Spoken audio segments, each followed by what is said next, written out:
If arresting journalists is dictatorship now, what was January 6th? Remember, we fight for what's right because it's time to go right. If arresting journalists is dictatorship now, what was January 6th?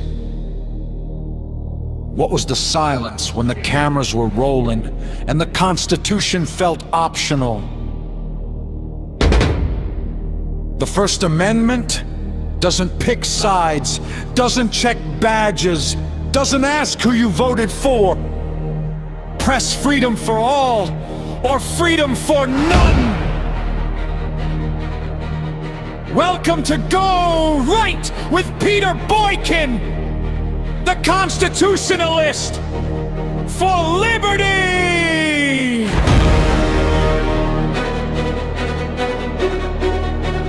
GoRightNews.com!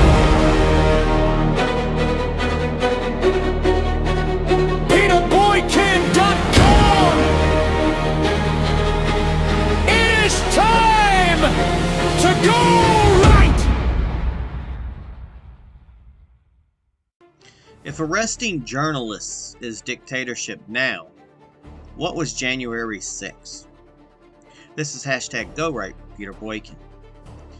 When the press discovers the First Amendment only after it's convenient. So recently, a TMZ commentator framed the alleged arrest of Don Lemon as proof of an emerging dictatorship, which involved dramatic language, historical fear, and constitutional alarm bells. And according to his narrative, the arrest of a journalist for covering a protest is inherently authoritarian and marks a collapse of democracy itself. If you want to listen to that video, you can find our article on GoRightNews.com where I have a link to his video. But that argument collapses under even mild scrutiny. For years, Americans were told that arrests tied to protest activity were justified, even necessary, when those arrested were politically unfashionable. Journalists, live streamers, independent reporters, and citizen media figures who covered unrest during the January 6th Capitol breach were arrested, detained, charged, or financially destroyed. And many were not embedded with violence. Many were not participants. Many were clearly documenting events. So we ask, where was TMZ then? Where was this sudden reverence for the First Amendment when journalists were labeled insurrectionists simply for being present? When credentials were ignored? When due process was slow-walked? When pretrial detention became punishment? The Constitution does not activate based on political branding. The First Amendment does not belong to legacy media alone. It protects speech, press assembly, and petition for everyone, or it protects no one. The TMZ argument rests on a selective definition of journalism. CNN credentials are treated as sacred, while independent journalists are treated as disposable. That is not constitutional reasoning. That is guild protection. The claim that a church is always open public property is legally false. A church may invite the public, but it remains private property unless explicit permission is granted. The law hinges on consent, not vibes. And journalists do not gain immunity by carrying a camera. More importantly, the claim that a grand jury indictment proves authoritarian intent ignores how grand juries work. They are prosecutorial tools, not adversarial courts. That reality was ignored when the same system was used against political opponents of the media class. Now it is suddenly outrageous. This is not a defense of arresting journalists. It is a demand for consistency. If arresting journalists is wrong, it was wrong before. If it was a threat to liberty now, it was a threat then. A constitutionalist does not defend freedom selectively. Freedom either applies universally or it becomes propaganda. So from Capitol Hill to county courthouses, this is why North Carolina and many other states should be paying attention. National media frames constitutional crises as abstract. In reality, they filter down into states, counties, and local law enforcement practices. And North Carolina and many other states are not immune to this. In recent years, North Carolina has seen expanded coordination between state authorities and federal agencies during protests, political demonstrations, and public events. While most interactions remain lawful, the precedent set at the federal level shapes local behavior. If journalists are defined narrowly by corporate affiliation, then independent media in North Carolina is at risk. If presence near protest activity is treated as participation, then live streamers in Raleigh, Charlotte, Greensboro, and Alamance County face potential criminal exposure for documentation alone. Local churches, community centers, and private venues routinely host political events.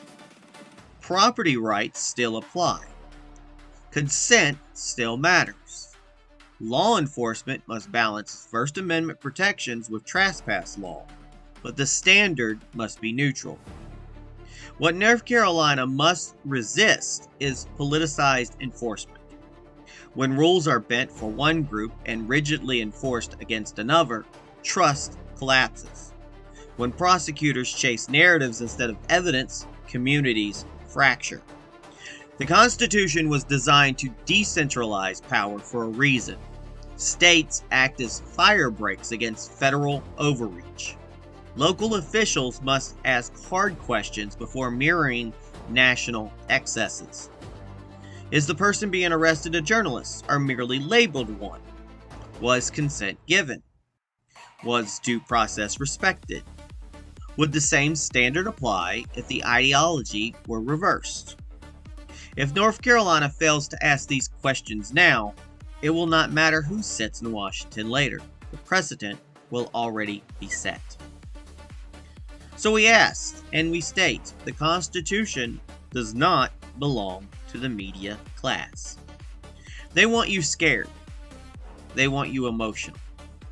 They want you to believe that the Constitution only breaks when their people are touched. The TMZ talking heads waves the First Amendment like a panic button, warning of dictatorship, invoking history, even dragging Neville Chamberlain into the frame. But where was this sermon when Americans were arrested for filming January 6th? Where was it? Where was this outrage when independent journalists were raided, charged, smeared, and financially erased?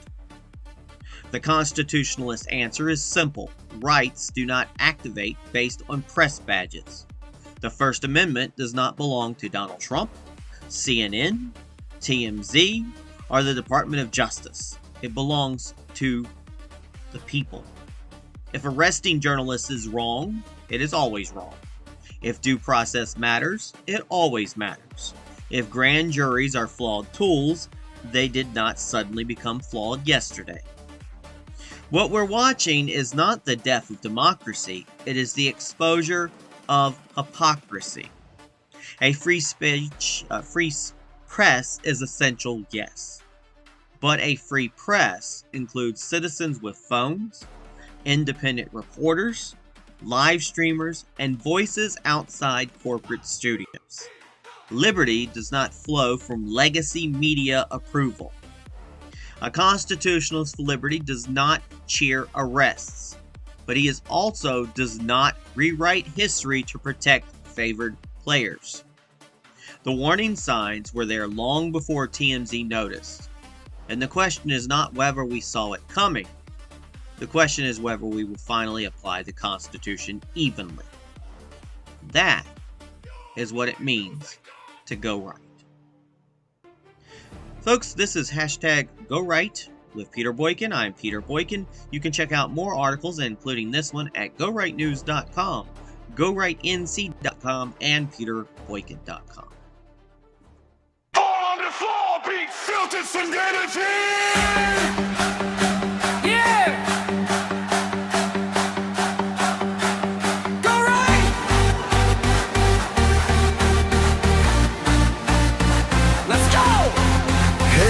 Screaming loud again. Truth depends on who's your friend. Same rules but a different spin. History erased with a new headline. They said trust the system man. Now they're calling it the end. Funny how the rules begin changing when it touches them. Freedom doesn't come and go. Controls the show. Equal or nothing real. That's the line we cannot yield. Apply it evenly. Liberty for you and me. First Amendment set it free. No selective history. Apply it evenly. Truth over hypocrisy. Raise your voice and let it be. Go right energy.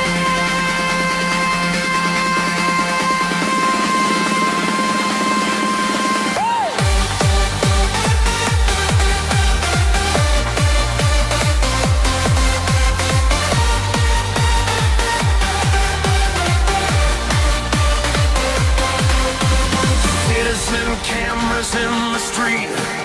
Independent voices speak, not just badges from TV. People writing history, grand juries and flashing lights. Narratives rewrite the fight. Justice is a